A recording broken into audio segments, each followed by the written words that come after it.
राजकमल सिन्हा।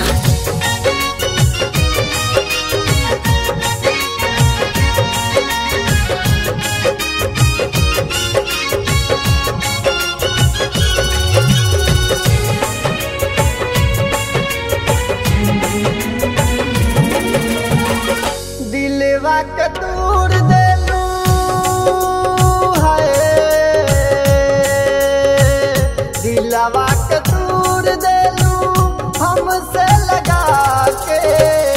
आज रोआवा तारू पहले हंसा के, सब माजलिया लाख बाद हो जाबे वफा जा।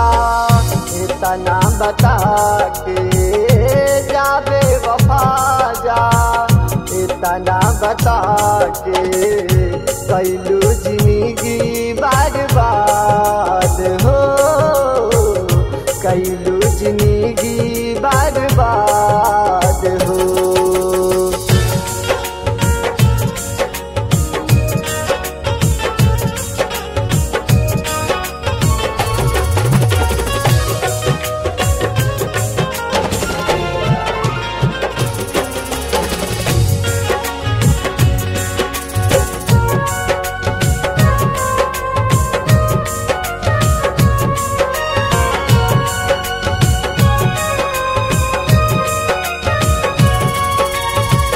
मन के मनाई कैसे माने न बतिया, तोहरे ही संगे कटत रहे दिन रतिया।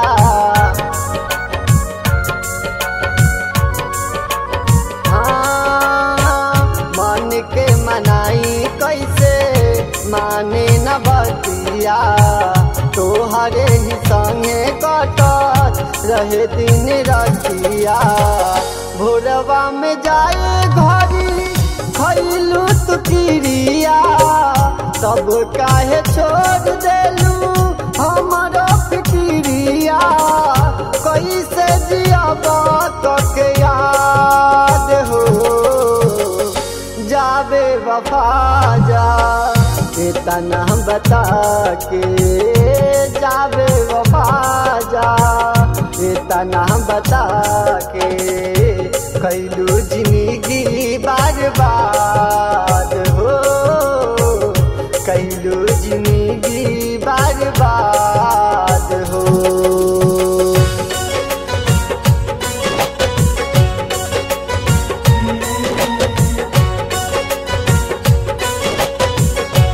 Music by Rajkamal Sinha.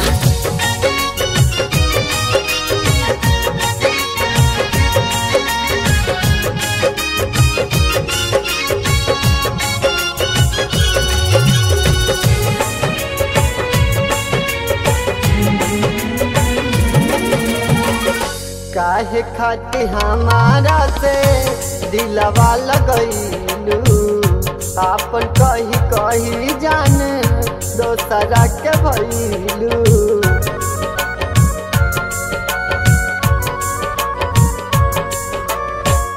काहे खाती हमारा से दिलवा लगैलू, आपन कही कही जान दोसरा के भइलू।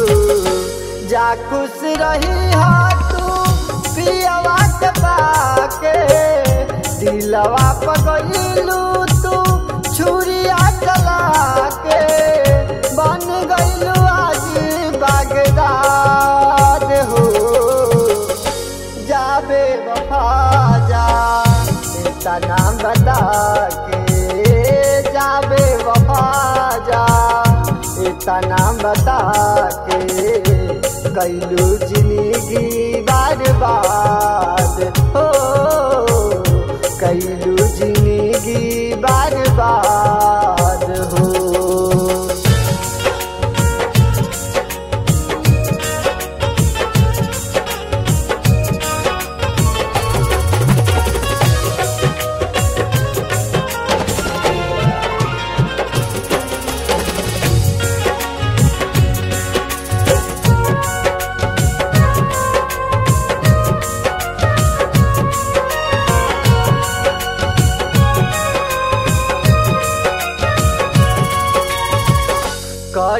का प्यार केहू हमनी गरीब से प्यार मिले लाई हवा बारा हो नसीब से